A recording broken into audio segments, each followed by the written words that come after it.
Hello दोस्तों, आपके अपने YouTube channel S Tech Poly में आपका स्वागत है। दोस्तों, मैं आपको अप्लाइड केमिस्ट्री जो 2023 का ओरिजिनल पेपर है उसके क्वेश्चन बताऊंगा और कैसे आपको एग्ज़ाम में इन्हें तैयार करके जाना है। ठीक है, चलिए प्रश्न नंबर 1, निम्न में से किन्हीं 10 भागों के उत्तर दीजिए। दोस्तों, आपको इसमें 12 क्वेश्चन आते जो प्रश्न नंबर फर्स्ट है इसमें 12 क्वेश्चन आते हैं।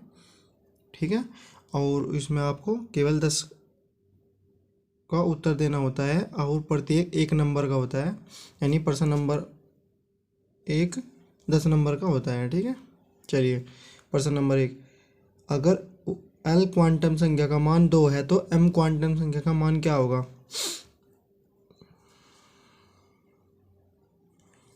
नंबर 2, वर्ग 18 के तत्व क्या कहलाते हैं। नंबर 3, sp3 संकरित अणु का एक उदाहरण दीजिए। नंबर 4, फ्लोरीन का इलेक्ट्रॉनिक विन्यास लिखिए। नंबर 5, पीवीसी का मोनोमर लिखिए। नंबर 6 क्वेश्चन है, थर्मोस्टैटिक बहुलक का एक नाम लिखिए। नंबर 7 क्वेश्चन है, 2 कठोर ईंधन के नाम लिखिए।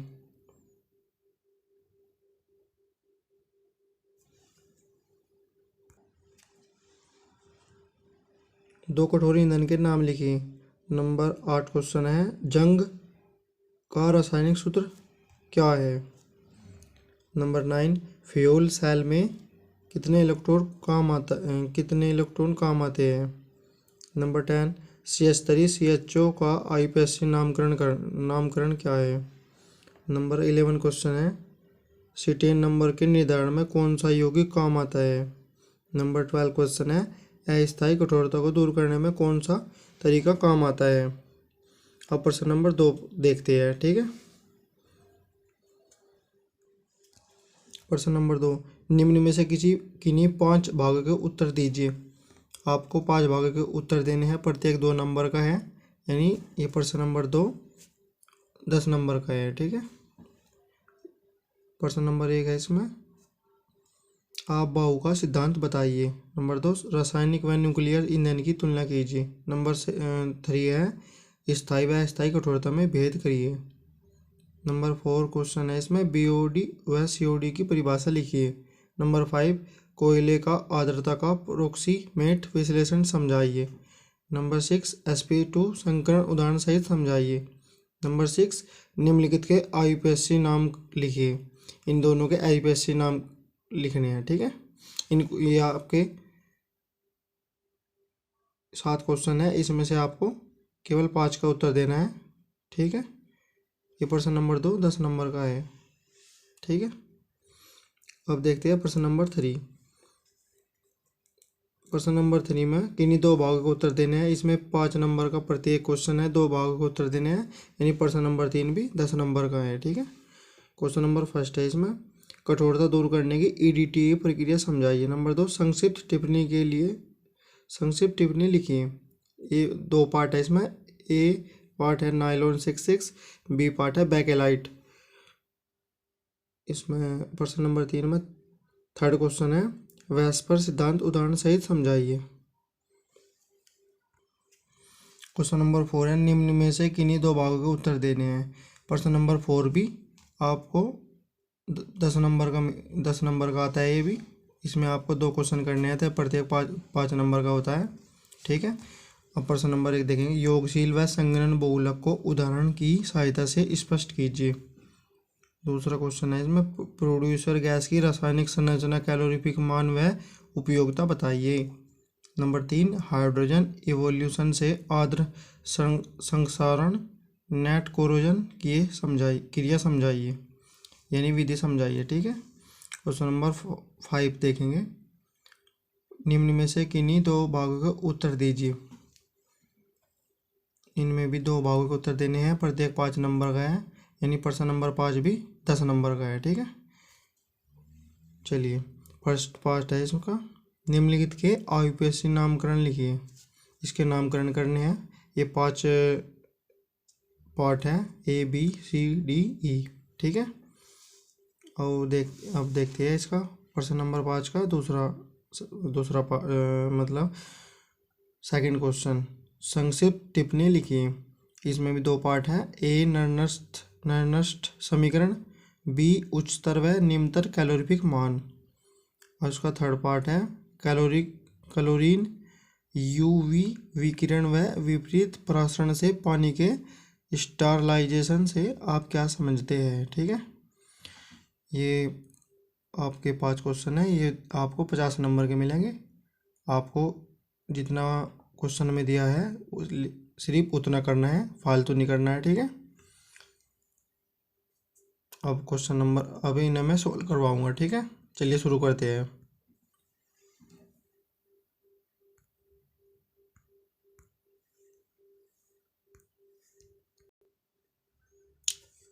अप्लाइड केमिस्ट्री का जो 2023 का पेपर है, शुरू करते हैं इसे। ठीक है, प्रश्न नंबर 1, निम्न में से किन्हीं 10 भागों के उत्तर दीजिए। फर्स्ट पार्ट है, अगर एल क्वांटम संख्या का मान 2 है तो एम क्वांटम संख्या का मान क्या होगा। एल का मान तो 2 बताया उसने। ठीक है, एम बराबर -2 -1 0 1 2 ऐसे एम क्वांटम संख्या का मान होगा। ठीक है, सेकंड क्वेश्चन देखते हैं, वर्ग 18 के तत्व क्या कहलाते हैं। वर्ग 18 के तत्व इनर्ट गैस या नोबल गैस कहलाते हैं। ये गैस है हमारी, helium, neon, argon, krypton, xenon, radon, oganesson. इसका फुल फॉर्म मतलब इसे ऐसे याद करेंगे, हे नानी आराम कर जिंदा रहेगी। ठीक है, अब इसका थर्ड क्वेश्चन देखते हैं, sp3 संकरित अणु का एक उदाहरण दीजिए। एग्जाम्पल है इसका, एग्जाम्पल देना है ओनली। C2H6, आपको सिर्फ C2H6 लिखना है वहाँ पे। ये मैंने एक्स्ट्रा बताया है। ठीक है, इसका नाम है एथेन। इसकी आकृति चतुष्फलीय होती है, बीच का कोण इसका 109 डिग्री 28 मिनट होता है। यह आपको स्लाइड में शो हो रही है। ठीक है, sp3 संकरण की जो आकृति है ये स्लाइड में शो हो रही है आपको, और ये आपको 109 डिग्री 28 मिनट का इसका कोण होता है बीच का। ठीक है, क्वेश्चन नंबर 4, फ्लोरीन का इलेक्ट्रॉनिक विन्यास लिखिए। F9 फ्लोरीन का इलेक्ट्रॉनिक विन्यास ऐसे करेंगे, 1s2 2s2 2p5। ठीक है, नंबर 5, पीवीसी का मोनोमर लिखिए। पीवीसी आंसर है इसका, पीवीसी का पूरा नाम पॉलीविनाइल क्लोराइड होता है। इसका monomer VCM vinyl chloride monomer है, जिसे क्लोरोइथेन भी कहते हैं। क्वेश्चन नंबर 6 देखते हैं, थर्मोसाइटिंग बहुलक का एक नाम लिखिए। आंसर है इसका, थर्मोसाइटिंग बहुलक का नाम बैकेलाइट यूरिया फॉर्मेल्डिहाइड है। यही से बैकेलाइट कह लो, यही से यूरिया फॉर्मेल्डिहाइड कह लो। ठीक है, बहुलक का मैंने आपको 2 नाम दे रखे हैं, आपको सिर्फ एक नाम लिखा आना है वहाँ पे। क्वेश्चन नंबर 7, 2 कठोर ईंधन के नाम लिखिए। 2 ईंधन कठोर हैं, कोयला और लकड़ी। ठीक है जी।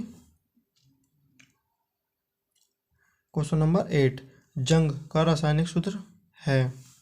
जंग का रासायनिक सूत्र है Fe2O3 इंटू XH2O या Fe2O3 इंटू 3H2O है। यह आपको ये लिखना है वहाँ पर, या ये लिखना है, इन दोनों से एक करना है आपको जंग का रासायनिक सूत्र। क्वेश्चन नंबर 9, फ्यूल सेल में इलेक्ट्रोड काम आता है। कौन सा इलेक्ट्रोड काम आता है फ्यूल सेल में? धनात्मक ऋणात्मक दोनों रूपों में इलेक्ट्रोड काम आते हैं। अब क्वेश्चन नंबर 10, CH3 CHO का IUPAC नाम क्या है? CH3 CHO का IUPAC नाम एथेनॉल है। क्वेश्चन नंबर 11, सीटेन नंबर के निर्धारण में कौन सा यौगिक काम आता है? अल्फा मेथाइल नैप्थलीन काम आता है। अल्फा मेथिल नैप्थलीन काम आता है। ठीक है, क्वेश्चन नंबर 12, अस्थायी कठोरता को दूर करने में कौन सा तरीका काम आता है? इसका आंसर है जल को उबालने या जल में बुझा चूना CaOH का वोल्टवाइज का पानी में मिलाने पर इसकी कठोरता दूर होती है। ठीक है, ये मैंने आपको 12 क्वेश्चन करवाए हैं, लेकिन आपको पेपर में 10 क्वेश्चन करके आने हैं। ठीक है, प्रश्न नंबर 2 देखते हैं। निम्न में से किन्हीं 5 भागों का उत्तर दीजिए। क्वेश्चन नंबर फर्स्ट, आप भाव का सिद्धांत बताइए। आप भाव जर्मन भाषा का शब्द है जिसका अर्थ है रचना या निर्माण करना। इस नियम के अनुसार विभिन्न कक्षों में इलेक्ट्रॉन का प्रवेश उनकी उपकोषों की ऊर्जा की वृद्धि के क्रमानुसार होता है और इलेक्ट्रॉन एक एक करके ऊर्जा के बढ़ते क्रम वाले उपकोषों में प्रवेश पाते हैं। इस प्रकार उप ऊर्जा स्तरों में इलेक्ट्रॉन के बढ़ने का क्रम निम्नलिखित है। ऐसे ऐसे ऊर्जा का ऐसे ऊर्जा भरेगी। ठीक है, 1s 2s 3s 4s 5s 6x 7x 2p 3p 4p 5p 6p 7p 3d 4d 5d 6d 4f 5f, ऐसे इनका क्रम चलेगा ऐसे। ठीक है,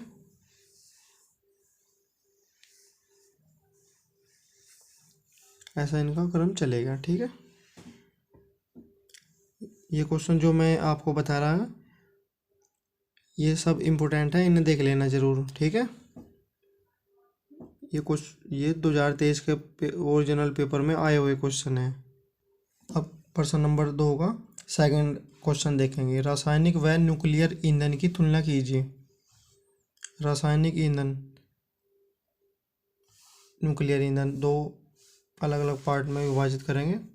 अब इसका अंतर करेंगे, तुलना। ठीक है, इसका फर्स्ट बिंदु है रासायनिक ईंधन।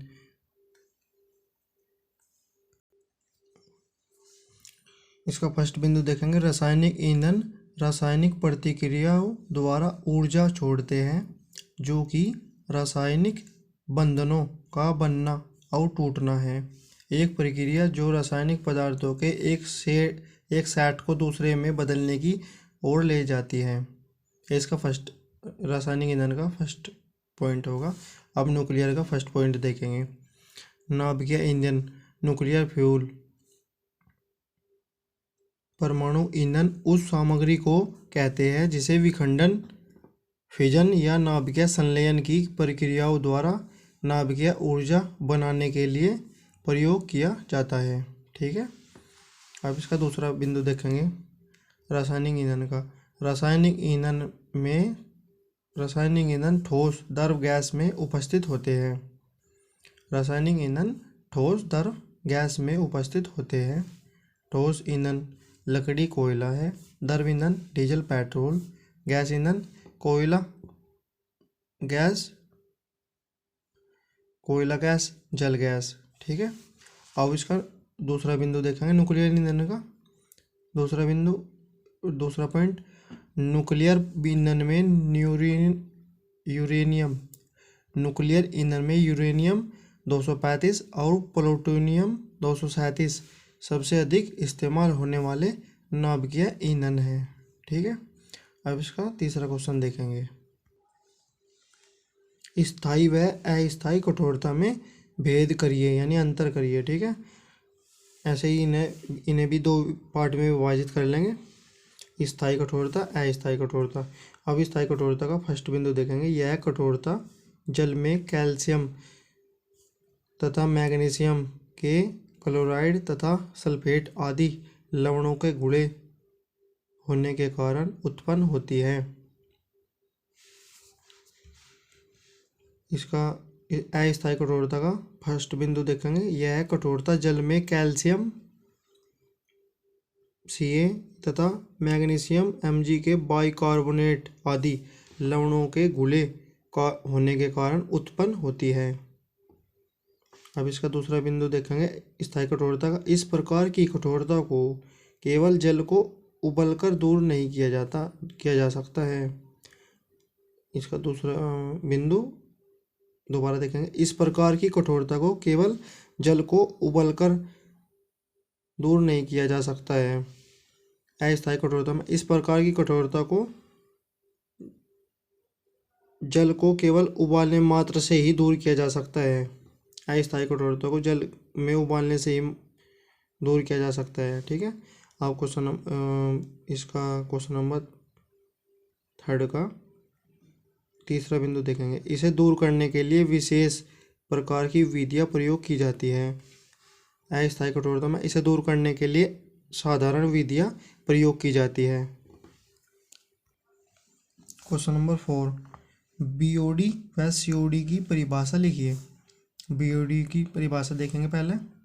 1 लीटर जल के नमूने में उपस्थित कार्बनिक पदार्थों का सूक्ष्म जीवों द्वारा 20 डिग्री सेल्सियस पर 5 दिन में ऑक्सीकरण करने के लिए ऑक्सीजन की जितनी मात्रा की आवश्यकता होती है उसे बीओडी या बायोलॉजिकल ऑक्सीजन डिमांड कहते हैं।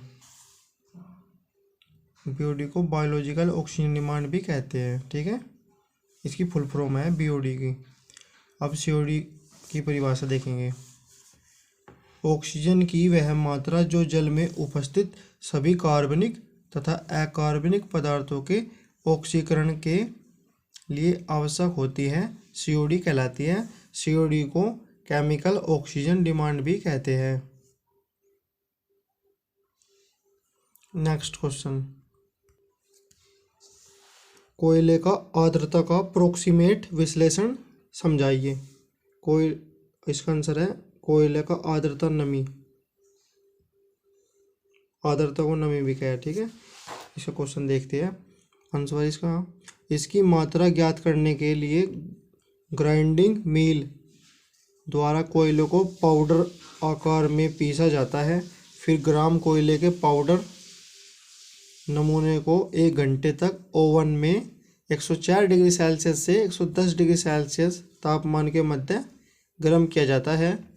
फलस्वरूप कोयले में उपस्थित नमी का वाष्पीकरण हो जाता है। फिर डिसिकेटर में ठंडा करके तौल लिया जाता है। इस प्रकार कोयले के भार में कमी उसमें उपस्थित नमी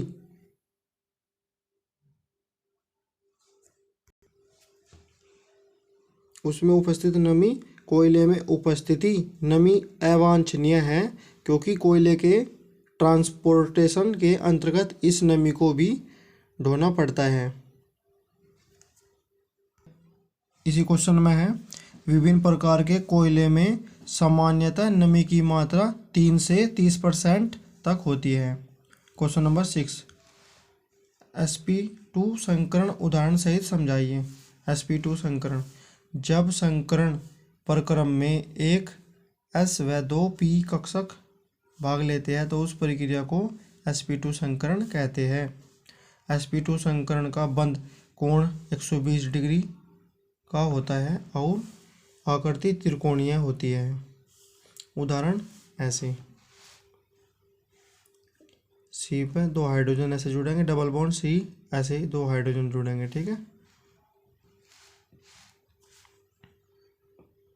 क्वेश्चन नंबर 7, निम्नलिखित के आईपीएससी नाम लिखिए। इसका ये पार्ट है CH3 CH2NO2। इसका आईपीएससी नामकरण है नाइट्रोएथेन। इसका नाम है नाइट्रोएथेन। अब इसका बी पार्ट देखेंगे।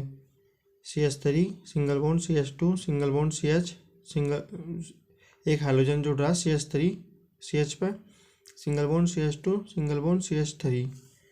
इसका नाम है, आईपीएससी नामकरण है इसका 3 मेथाइल पेंटेन। इसका क्वेश्चन नंबर, दोस्तों मैंने आपको ये 7 क्वेश्चन करवाए हैं प्रश्न नंबर 2 में, लेकिन आपको वहाँ पर 5 ही करके आने हैं, 2 क्वेश्चन छोड़ देने हैं। ठीक है, चलिए क्वेश्चन नंबर 3 देखते हैं। प्रश्न नंबर 3 देखते हैं। प्रश्न नंबर 3, निम्न में से किन्हीं 2 भागों का उत्तर दीजिए। 2 क्वेश्चन करने हैं, प्रत्येक 5 नंबर का, यानी 10 नंबर का एक प्रश्न नंबर 3 क्वेश्चन है। फर्स्ट पार्ट देखते हैं इसका, कठोरता दूर करने की EDTA प्रक्रिया समझाइए। यह दोस्तों आपको स्वयं करना है। अगर आप पे नहीं हुआ तो आप कमेंट में ज़रूर लिखें, ठीक है। आप क्वेश्चन नंबर दूसरा देखते हैं, प्रश्न नंबर 3 का संक्षिप्त टिप्पणी लिखिए। ए पार्ट है इसका नायलॉन 66। चलिए शुरू करते हैं।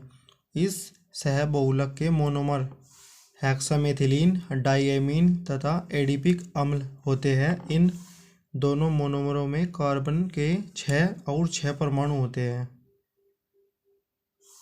मोनोमर में कार्बन के 6 और 6 परमाणु होते हैं, ठीक है। यही कारण है कि इनके बहुलीकरण से बनने वाला सहबहुलक नायलॉन 66 कहलाता है। इसके निर्माण का रासायनिक समीकरण निम्न प्रकार लिखा जा सकता है। NH2N इंटू CH2 का 6 into H2O plus NHCC into CH2 का 4 इंटू COOH। गर्म NH2O पर गर्म करेंगे इसे। यहाँ पे HN CH2 का 6 इन NH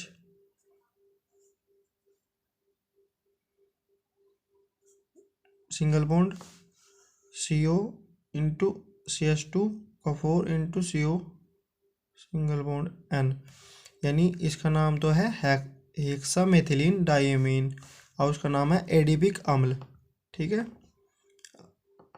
और इसी का नाम है नायलॉन 66। यहाँ से आन लो, या इसकी रासायनिक अभिक्रिया है, रासायनिक समीकरण है इसकी, ठीक है। अब इसका बी पार्ट देखते हैं। नहीं, अब इसके औद्योगिक अनुप्रयोग भी देखेंगे नायलॉन 66 के। इससे वस्त्र, रस्सी, कारपेट तथा ब्रूस आदि बनाए जाते हैं। बी पार्ट देखेंगे इसका बैकेलाइट। इसके मोनोमर फॉर्मेल्डिहाइड तथा फिनोल होते हैं। इसकी संरचना निम्न प्रकार दर्शाई जा सकती है। ये आपको स्लाइड में शो हो रही है बैकेलाइट की रासायनिक समीकरण। NHCHO फॉर्मेल्डिहाइड है इसका नाम। N बेंजीन स्ट्रक्चर पर O अल्कोहल जुड़ रहा, यानी इसका नाम फिनोल है। उत्प्रेरक गर्म करेंगे इसे NH2O पर, और यहाँ पर यह बेंजीन स्ट्रक्चर पर OH, बेंजीन स्ट्रक्चर पर यहाँ पे OH जुड़ेगा और बीच में CH2, ठीक है। और यहाँ पर CH2 बेंजीन स्ट्रक्चर पर, यहाँ भी CH2, और ऐसे करके ये बैकेलाइट बन जाएगा, ठीक है। इसका औद्योगिक अनुप्रयोग देखेंगे बैकेलाइट का। इससे विद्युत रोधी प्लग, स्विच तथा हैंडल आदि बनाए जाते हैं। इससे विद्युत रोधी प्लग, स्विच तथा हैंडल आदि बनाए जाते हैं। इसे उपयुक्त सांचों में डालकर इससे रेडियो, टेलीफोन व टेलीविजन आदि के भाग, कंगे तथा ग्रामोफोन के रिकॉर्ड बनाए जाते हैं। क्वेश्चन नंबर नेक्स्ट देखते हैं, ठीक है। वेस्पर सिद्धांत उदाहरण सहित समझाइए। प्रश्न नंबर 3 है। प्रश्न नंबर 3 का थर्ड क्वेश्चन है।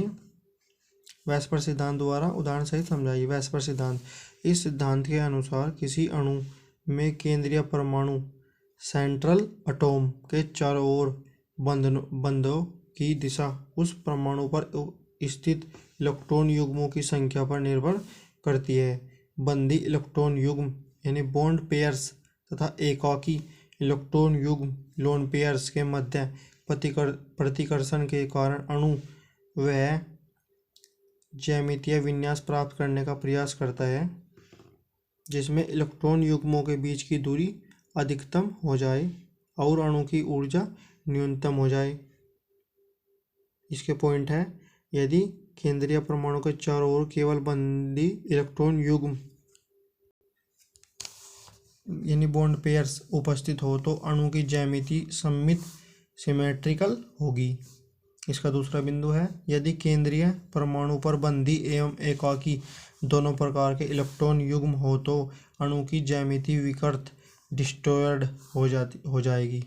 इसका तीसरा बिंदु है, इलेक्ट्रॉन युग्मों में प्रतिकर्षण बल का घटता हुआ क्रम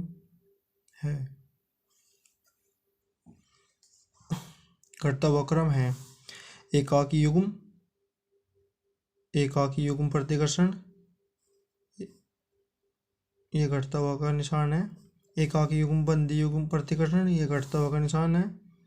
वो बंदी युग्म प्रतिकर्षण, ऐसे ऐसे घटता इसका क्रम है। इलेक्ट्रॉन युग्मों में प्रतिकर्षण बल का घटता हुआ क्रम ऐसे है, ठीक है। उदाहरण इसका है, वेस्पर सिद्धांत का जो उदाहरण है ये देखेंगे। H2O के अणु में दो संक्रित कक्षक बंध बनाने में प्रयुक्त होते हैं तथा इनमें साझे के इलेक्ट्रॉन होते हैं, जबकि शेष दो संक्रित कक्षकों में एकाकी इलेक्ट्रॉन युग्म होते हैं। ऐसी स्थिति में बंध कोण घटकर 104 डिग्री 27 मिनट हो जाता है, क्योंकि दो एकाकी युग्म एक दूसरे को अधिक प्रतिकर्षित करते हैं तथा दोनों OH बंध इलेक्ट्रॉन युग्मों को और पास ले जाते हैं, ठीक है। बंध कोण की इस कमी के कारण ही H2O का आकार V आकार का हो जाता है। ऑक्सीजन के 8 यहाँ पे है, ये इलेक्ट्रॉन ऐसे भरने हैं, ठीक है, बराबर में 1s 2s, यहाँ पर 2p, यहाँ पे ऐसे डॉटेड एरो से इसे दर्शाने हैं। Dotted arrow indicate the electrons shared with hydrogen atoms. sp3 hybridisation इसका नाम है, ठीक है। Electronic structure of oxygen in H2O, इसकी आकृति है।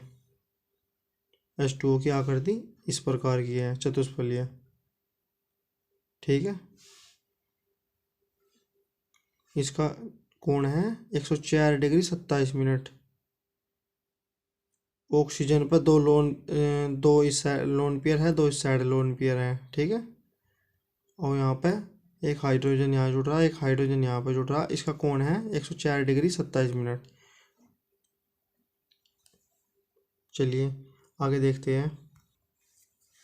वेस्पर के अनुसार H2S के अणु की आकृति कोणीय होगी। S परमाणु पर दो एकाकी युग्म इलेक्ट्रॉन होने से Lp सिंगल बॉन्ड Lp और Lp-Bp प्रतिकर्षित होता है। S पर दो लोन पेयर यहाँ पे है, दो लोन पेयर यहाँ पे है। इनका यहाँ पे एक हाइड्रोजन जुड़ रहा है, यहाँ पे एक हाइड्रोजन जुड़ रहा, और इनके बीच का कोण है 92.5 डिग्री। अब क्वेश्चन नंबर 4 देखते हैं। निम्न में से किन्हीं दो भागों के उत्तर दीजिए। यहाँ पर भी आपको दो भागों के उत्तर देने हैं, प्रत्येक 5 नंबर का, यानी प्रश्न नंबर 4 10 नंबर का है। चलिए शुरू करते हैं। फर्स्ट पार्ट, योगशील व संगणन बहुलक को उदाहरण की सहायता से स्पष्ट कीजिए। योगशील बहुलक एडिशन पॉलीमर्स, ये बहुलक मोनोमर इकाइयों के बार बार परस्पर जुड़े बिना कोई छोटा अणु पृथक किए बनते हैं। उदाहरण पॉलीथीन, पॉलीप्रोपिलीन। अब इसे दोबारा देखते हैं। योगशील बहुलक को, ये बहुलक मोनोमर इकाइयों के बार बार परस्पर जुड़े बिना कोई छोटा अणु अलग यानी पृथक किए बनते हैं। उदाहरण पॉलीथीन, पॉलीप्रोपिलीन। ये असंतृप्त एकलक यौगिकों के बहुलीकरण द्वारा प्राप्त होते हैं। संगणन बहुलक देखेंगे।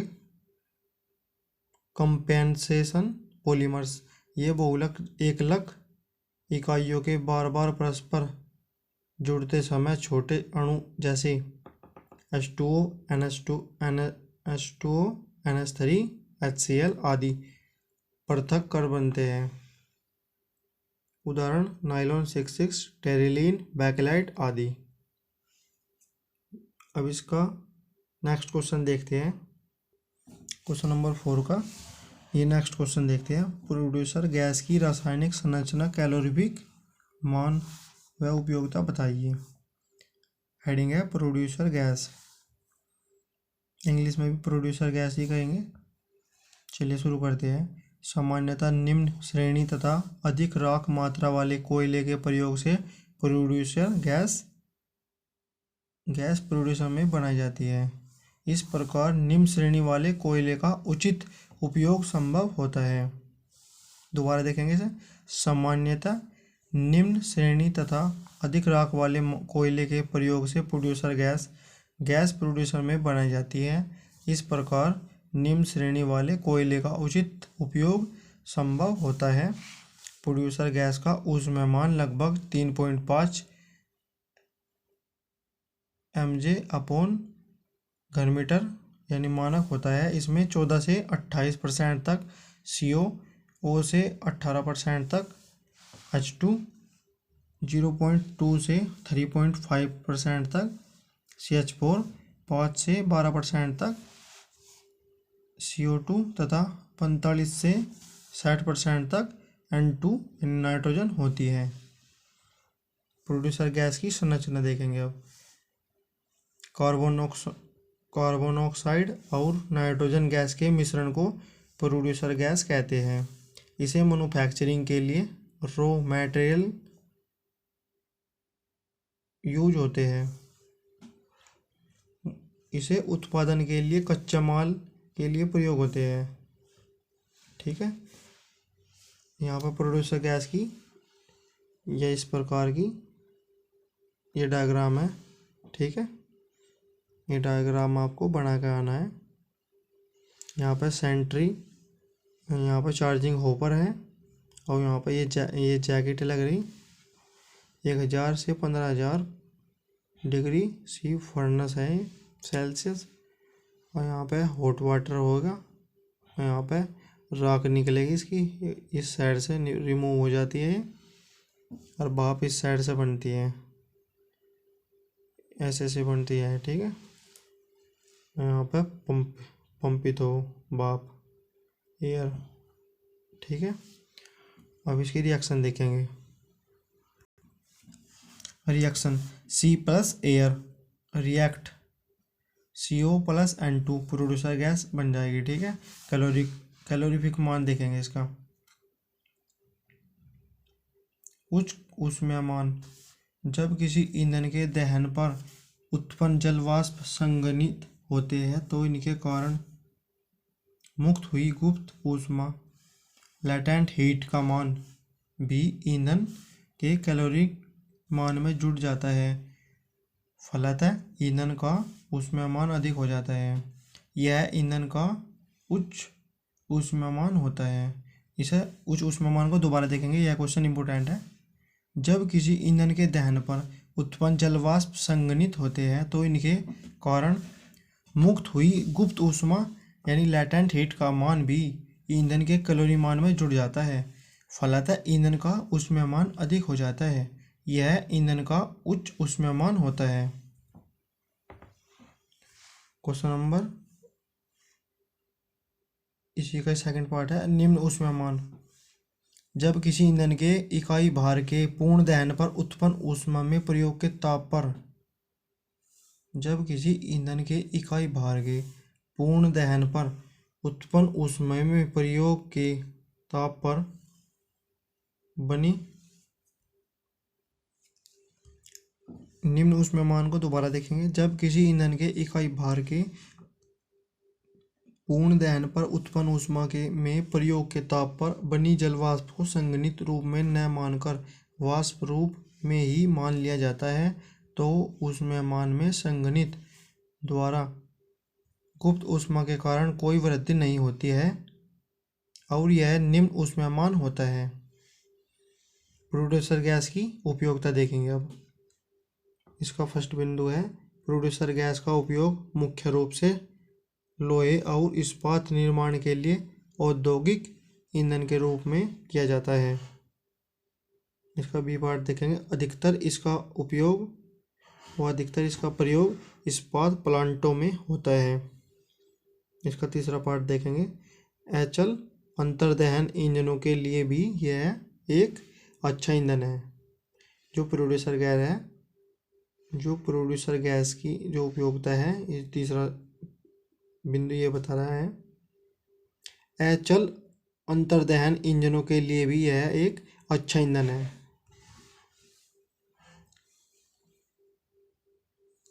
क्वेश्चन नंबर 5, निम्न में से किन्हीं दो भागों का उत्तर दीजिए।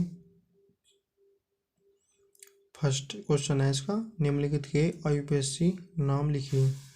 ये पार्ट है इसका CH3 CO CH3 इसका नाम है IUPAC नामकरण है इसका 2-प्रोपेनोन। इसका नाम है 2-प्रोपेनोन। और इसका बी पार्ट देखेंगे CH2 double bond CH single bond CH2 CH3। इसे हम CH2 double bond CH single bond C2H5 भी कह देंगे, ठीक है। और इसका नाम है ब्यूटीन। इसका नाम है ब्यूटीन, ठीक है। IUPAC नामकरण है इसका ब्यूटीन। अब इसका सी पार्ट देखते हैं। CH3 सिंगल बॉन्ड CH, यहाँ पे भी CH पे एक हाइड्रोजन जुड़ रहा है, यहाँ पे भी CH पे एक हाइड्रोजन जुड़ रहा। तो इस साइड से बॉन्ड गिनती करेंगे, ठीक है। 1 2 3 4, तो 2 3 डाईमेथाइल, ठीक है। ब्यूटेन 1 2 3 4 है तो ब्यूटेन, ठीक है। अब इसका डीप पार्ट देखेंगे। CH3 CH2 CO NH2, इसे हम C2H5 CO NH2 भी कह देंगे। इसका नाम है एथेनामाइड। ई पार्ट देखेंगे इसका CH3 CH2 single bond CH Cl2, इसका नाम है 1-डाईक्लोरो ब्यूटेन। अब इसका दूसरा पार्ट देखेंगे, प्रश्न नंबर 5 का दूसरा क्वेश्चन देखेंगे। संक्षिप्त टिप्पणी लिखिए। ए पार्ट है नर्नस्ट समीकरण और बी पार्ट है इसका उच्चतर व निम्नतर कैलोरीफिक मान। इसका ए पार्ट देखें, नर्नस्ट समीकरण, हेडिंग है नर्नस्ट इक्वेशन। E बराबर E0 minus RT upon NF log अपचयन अवस्था अपॉन ऑक्सीकरण अवस्था। E बराबर इलेक्ट्रोड विभव, इलेक्ट्रोड पोटेंशियल। E0 बराबर मानक इलेक्ट्रोड विभव, स्टैंडर्ड इलेक्ट्रोड पोटेंशियल। R बराबर गैस नियतांक। F बराबर फैराडे नियतांक। T बराबर ताप। N बराबर इलेक्ट्रॉनों की संख्या। अगर दोस्तों आप ये नर्नस्ट समीकरण में इतने भी लिखे होंगे तब भी आपको नंबर मिलेंगे, ठीक है।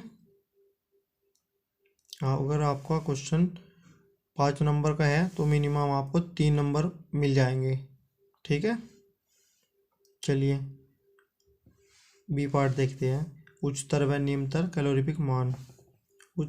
उसमें मान हाइयर कैलोरीफिक वैल्यू। जब किसी ईंधन की इकाई मात्रा को वायु या ऑक्सीजन में पूर्णतः दहन किया जाता है और उत्पादों को कमरे के ताप तक ठंडा होने दिया जाता है, इस दौरान उत्सर्जित कुल ऊष्मा को उस ईंधन का उच्च ऊष्मायमान कहते हैं। इसे कुल ऊष्मायमान ग्रॉस कैलोरीफिक वैल्यू यानी GCV भी कहते हैं। उच्च ऊष्मायमान में भाप की गुप्त ऊष्मा लैटेंट हीट भी सम्मिलित होती है। यह क्वेश्चन इंपॉर्टेंट है, इसे दोबारा देखेंगे। उच्च ऊष्मायमान को हायर कैलोरीफिक वैल्यू क्या है इंग्लिश में, ठीक है। अब इसका डेफिनेशन है, जब किसी ईंधन की इकाई मात्रा को वायु या ऑक्सीजन में पूर्णतः दहन किया जाता है और उत्पादों को कमरे के ताप तक ठंडा होने दिया जाता है, इस दौरान उत्सर्जित कुल ऊष्मा को उस ईंधन का उच्च ऊष्मायमान कहते हैं। इसे कुल ऊष्मायमान ग्रॉस कैलोरीफिक वैल्यू GCV भी कहते हैं। उच्च ऊष्मायमान में भाप की गुप्त ऊष्मा यानी लैटेंट हीट भी सम्मिलित होती है। अब इसका निम्नतर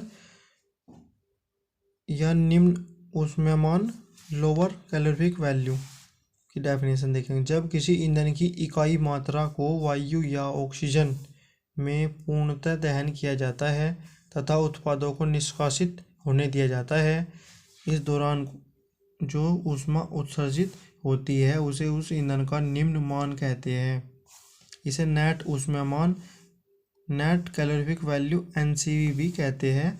निम्न ऊष्मायमान में भाप की गुप्त ऊष्मा सम्मिलित नहीं होती है। अब इसे दोबारा देखेंगे। जब किसी ईंधन की इकाई मात्रा को वायु या ऑक्सीजन में पूर्णतः दहन किया जाता है तथा उत्पादों को निष्कासित होने दिया जाता है, इस दौरान जो ऊष्मा उत्सर्जित होती है उसे उस ईंधन का निम्न मान कहते हैं। इसे नेट ऊष्मायमान, नेट कैलोरीफिक वैल्यू NCV भी कहते हैं। निम्न ऊष्मायमान में भाप की गुप्त ऊष्मा सम्मिलित नहीं होती है। निम्न ऊष्मायमान LCV बराबर उच्च ऊष्मायमान HCV माइनस भाप की गुप्त ऊष्मा लैटेंट हीट। ये क्वेश्चन है दोस्तों। आपको मैंने पूरा पेपर 2023 का सोल्व करवा दिया। ठीक है दोस्तों, अगर आपको यह वीडियो अच्छी लगे तो कमेंट करना, शेयर करना और लाइक करना और सब्सक्राइब करना। ठीक है दोस्तों अगर आपको कोई भी क्वेश्चन में दिक्कत है आप मेरे पे कमेंट में लिख सकते हैं। ठीक है दोस्तों, आज के लिए इतना ही। मिलते हैं नेक्स्ट वीडियो में। धन्यवाद। जय हिंद, जय भारत।